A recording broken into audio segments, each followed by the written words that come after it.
আলাইকুম সকলকে আমার স্বপ্নের ছাদ বাগানে সকলকে স্বাগত। তো আপনারা সবাই কেমন আছেন? আশা করছি ভালো আছেন। আলহামদুলিল্লাহ আমিও খুব ভালো আছি। তো আশা করছি আপনাদের যারা ছাদ বাগান করেছেন তো সকলের ছাদ বাগানে এই বাগান বিলাস গাছ আপনাদের আছে। তো এই জানুয়ারি ফেব্রুয়ারি মাসে বাগান বিলাস গাছে আপনারা কিভাবে হার্ড প্রুনিং করবেন সেই সমস্ত তথ্য আর বাগান বিলাস গাছে কিভাবে আপনারা পরিচর্যা করবেন এই জানুয়ারি ফেব্রুয়ারি মাসে যাতে পরবর্তীতে আপনারা প্রচুর ফুল পান গাছ ভর্তি, তো সেই সমস্ত তথ্য আজ আমি এই ভিডিওতে শেয়ার করব। তাই সকলের কাছে আমার অনুরোধ রইল ভিডিওটি প্রথম থেকে শেষ অবধি দেখবেন, স্কিপ না করে। তো আমি কি তথ্য আপনাদের সামনে দিচ্ছি কি না দিচ্ছি, কি টিপস তুলে ধরছি সেই সমস্ত কিন্তু আপনারা মিস করে যাবেন যদি ভিডিওটা আপনারা স্কিপ করে দেখেন। তাই সকলের কাছে অনুরোধ ভিডিওটা একদমই স্কিপ করবেন না। তো চলুন কি পরিচর্যা করবেন আর কিভাবে হার্ড প্রুনিং করবেন এই জানুয়ারি ফেব্রুয়ারি মাসে বাগান বিলাস গাছে সেই সমস্ত আমি আপনাদেরকে দেখাচ্ছি। তো চলুন। তো এই যে দেখতে পাচ্ছেন আমার বাগান বিলাস গাছ, তো দেখুন প্রচুর পরিমাণে এটাতে কিন্তু ডালপালা ছড়িয়ে ছিটিয়ে আছে এই গাছটাতে। আর দেখুন প্রচুর ফুল কিন্তু ফুটেছে আর ফুলগুলো কিন্তু ঝরেও গেছে। এটা হচ্ছে আপনার বাগান বিলাস গাছের আসল টাইম হার্ড প্রুনিং করার। তো আপনারা দেখতে পাচ্ছেন এই সময় যদি আমি হার্ড প্রুনিং না করি তাহলে কিন্তু আমি আপনাদেরকে একটা জিনিস দেখাচ্ছি। এই যে দেখছেন প্রত্যেকটা ডালে ডালে কিন্তু আবার নতুন পাতা কিন্তু আমার গাছে কিন্তু অলরেডি হয়ে গেছে। তো এই সময় যদি আমি হার্ড প্রুনিংটা না করি তাহলে এই যে পাতাগুলো বের হচ্ছে সেখান থেকে ডাল আপনার বের হয়ে প্রচুর পরিমাণে গাছটা কি হবে, এই যে ডালগুলো একেবারে লম্বা হয়ে চলে যাবে, গাছটা কিন্তু প্রপারলি একটা শেপে আসবে না। ওই গাছটা আমার দেখতে পাচ্ছেন কত সুন্দর শেপ নিয়েছে। তো এই রকম শেপ নেওয়ার জন্য আমাদেরকে কি করতে হবে, এই ডালগুলো কিন্তু এই যে দেখতে পাচ্ছেন আমি আগের বছরে যেখান থেকে কেটেছি ঠিক সেই কাটার জায়গা থেকে আমি 4 ইঞ্চি করে রেখে আমি কিন্তু প্রত্যেকটা ডালকে আমি আজকে হার্ড প্রুনিং করব। আচ্ছা আমার হাতে চলে এসেছে একটা কাটার, আমি এবার কিন্তু কি করব, হার্ড প্রুনিং করব। তো এই যে আমার গাছে ঠিক আমি 4 ইঞ্চি করে কিন্তু রেখে আমি তারপরে কিন্তু আমি এই কাটারের সাহায্যে কিন্তু প্রত্যেকটা ডালকে হার্ড প্রুনিং করে দেবো। তো এই যে দেখতে পাচ্ছেন এতটা বড় বড় ডাল কিন্তু হয়ে গেছে, এইগুলো কিন্তু সবই আমি কেটে ফেলবো যাতে গাছটাতে আমি একটা প্রপার শেপ দিতে পারি। আর এই বাগানবিলাস গাছ শেপ না দিলে কিন্তু ভালো লাগে না। আপনারা সবাই জানেন গাছকে যত সুন্দর করে আপনারা কাটিং করবেন গাছ কিন্তু তত সুন্দরভাবে করে কিন্তু শেপ নেবে। আর পরবর্তী বছরে এই যে কাটিংগুলো দেখতে পাচ্ছেন সেখান থেকে কিন্তু প্রচুর শাখা প্রশাখা বেরো হবে আর সেই শাখা প্রশাখা থেকেই কিন্তু প্রচুর পরিমাণে আপনাদের ফুল ধরবে। তো প্রচুর ফুল পেতে আপনারা তো সবাই চান যে আমার গাছ ভর্তি ফুল যেন আমার গাছে আসে। তো সেই জন্য কি করতে হবে, আপনাদেরকে ঠিক মতো টাইম অনুসারে কিন্তু আপনাদেরকে এই হার্ড প্রুনিং করতে হবে। তো চলুন আমি এইভাবে পুরো গাছটাকে একটা প্রপার শেপ দিই, কাটার পর কেমন শেপ নিচ্ছে আমি আপনাদেরকে দেখাচ্ছি। এই যে দেখতে পাচ্ছেন গাছটা কেমন ছিল আর কেমন শেপ আমি দিয়ে দিয়েছি আপনারা তো দেখতেই পাচ্ছেন।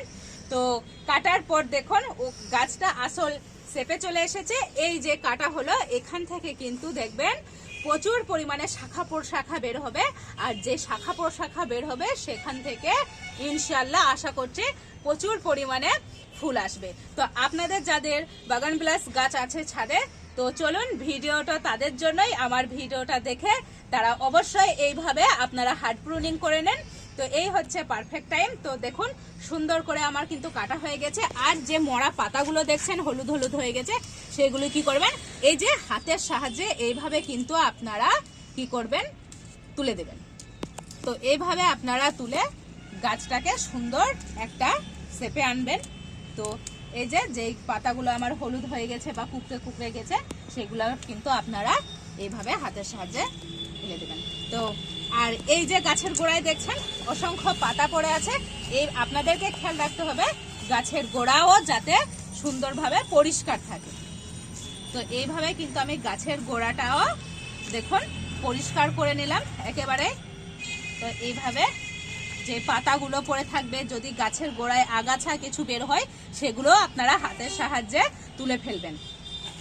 তো এই যে দেখতে পাচ্ছেন, এবার যাতে আমার এই গাছের ডাইব্যাক না হয় সেজন্য আমি কি করব, এই যে কাটা অংশ এখানে আমি কি লাগাবো, আমি এটাতে একটু ফাঙ্গিসাইড লাগিয়ে দেবো যাতে গাছের ডাইব্যাক না হয়। তো চলুন আমি প্রত্যেকটা কাটা জায়গায় ফাঙ্গিসাইড লাগাচ্ছি। তো এই যে দেখতে পাচ্ছেন, আমি একটা বাটিতে, ছোট্ট বাটিতে আমি গুলে নিয়েছি। আর এই যে একটা ছোট্ট আমার এখানে একটা ন্যাকড়া আছে, এটার সাহায্যেই কিন্তু আমি গাছে ফাঙ্গিসাইড লাগাই। তো আমি প্রত্যেকটা ডালে কিন্তু কাটা জায়গায় আপনারা কিন্তু এই ফাঙ্গিসাইড লাগিয়ে দেবেন। তো এই যে দেখতে পাচ্ছেন, আমার কিন্তু প্রত্যেকটা ডালেই কিন্তু ফাঙ্গিসাইড দেওয়া কমপ্লিট হয়ে গেছে। তো যেহেতু আমি আগের বছরে সেপ্টেম্বর মাসে আমি আমার গাছটাকে রিপোর্টিং করেছিলাম, তো এইবার কিন্তু আমি আর রিপোর্টিং করব না। তো আপনারা যারা রিপোর্টিং করেননি, তো এই কাটার পর হার্ড প্রুনিং করার পরে আপনারা কিন্তু গাছের রিপোর্টিং করতে পারেন, কোনো সমস্যা নেই। আর এই যে দেখতে পাচ্ছেন, গাছে আমার সুন্দর করে ফাঙ্গিসাইড দেওয়া হয়ে গেছে। এবার আমি কি করব, এই গাছের কি গোড়ায় যে মাটিগুলো দেখতে পাচ্ছেন এগুলো আমি কিছুটা খুঁড়ে নেব। খোঁড়ার পর আমি কি করব, আমি কিছু পটাশ আর কিছু ফসফরাস জাতীয় নাইট্রোজেন ঘটিত খাবার কিন্তু আমি আমার গাছে দেবো। ঠিক আছে, গাছে যাতে মানে বৃদ্ধি পায় গাছ যাতে, সেজন্য আমি কিছু খাবার দেবো। আর আপনাদেরকে একটা জিনিস খেয়াল রাখতে হবে, গাছ যাতে, এটা যেহেতু আমার একটা ম্যাচিওর গাছ, সেজন্য গাছটাকে আমার এমন জায়গায় রাখতে হবে যাতে আপনারা দেখবেন যে গাছে যাতে সারা দিন সানলাইট পায় গাছ, সেই জায়গায় রাখবেন, এটা আপনাদেরকে খেয়াল রাখতে হবে। আর বাগানবিলাস গাছে কিন্তু পানি খুবই কম লাগে, এটা আপনারা যাদেরই গাছ আছে তারা এটা জানেন। তো আপনাদেরকে পানিও ঠিক টাইম মতো দিতে হবে। যখন দেখবেন গাছের গোড়ায় মাটি কিন্তু এভাবে ঝুরঝুরা হয়ে এসছে, শুকনো শুকনো, তখন কিন্তু আপনারা গাছে পানি দিবেন। তো এই গেল কোথায় সানলাইটে রাখবেন, কিভাবে কাটিং করবেন, কখন কাটিং করবেন, আর কাটিং করার পর গাছ যাতে ডাইব্যাক না হয় তার জন্য আপনাদেরকে ফাঙ্গিসাইড লাগাতে হবে। সমস্ত কিছুই তথ্য আমি আপনাদের সাথে তুলে ধরলাম। এবার করব কি, এই যে গাছের গোড়া আমি কি করব, একটা কুড়ুলির সাহায্যে আমি সুন্দর করে গাছের চারিদিকে কিন্তু আমি কুড়ে নেব। তো এইভাবে কিন্তু আপনারা গাছের চারিদিকে একটা কুড়ুলির সাহায্যে আপনারা কিন্তু গাছটাকে কুড়ে নেবেন। তো এই যে দেখতে পাচ্ছেন, আমার কিন্তু গাছে সুন্দরভাবে গাছটা কুড়া কিন্তু কমপ্লিট হয়ে গেছে। এবার আমি কি করব, এই গাছে আমি কিছু এবার খাবার প্রয়োগ করব। তো সেই খাবারের মধ্যে কি কি থাকছে সেটা আমি আপনাদের সাথে একটু বলি। এই যে দেখতে পাচ্ছেন, এই ডিব্বাতে আমি অলরেডি খাবার মিক্স করে আমি রেখে দিয়েছি।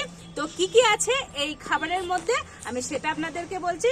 আমি ভার্মি কম্পোস্ট নিয়েছি, শিংকুচি নিয়েছি, নিমখল নিয়েছি, আর হাড় গুঁড়ো নিয়েছি। নিমখল আমি নিয়েছি, কেন নিয়েছি, কারণ এই গাছের মাটিতে যাতে পিঁপড়ের আক্রমণ বা কোনো পোকামাকড়ের আক্রমণ না হয় সেজন্য আমি নিমখলটা এই সারের সাথে মিক্স করেছি। তো এই যে দেখতে পাচ্ছেন, ভালোভাবেই কিন্তু আমি মিক্স করে নিয়েছি। এই খাবারটা আমি গাছের গোড়ায় এবার দিয়ে দেবো। তো আপনারা গাছের গোড়ায় হাতের সাহায্যে এইভাবে দিয়ে নেবেন। তো আমি পুরোটাই দিয়ে দেবো। তো এই যে দেখতে পাচ্ছেন, খাবার দেওয়া কিন্তু আমার কমপ্লিট।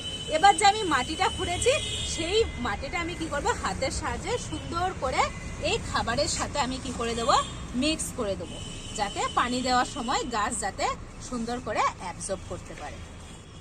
তো এই যে দেখতে পাচ্ছেন, আমার মাটি খোঁড়াও কমপ্লিট, তার সাথে সার দেওয়াও কমপ্লিট। এবার কি করব, গাছে আমাকে কিছুটা পরিমাণে জল দিতে হবে।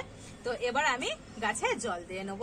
তো এই যে আমি একটা ডিব্বাতে দেখুন পানি নিয়ে নিয়েছি, এবার কিন্তু আমি সুন্দর করে দিয়ে দেবো।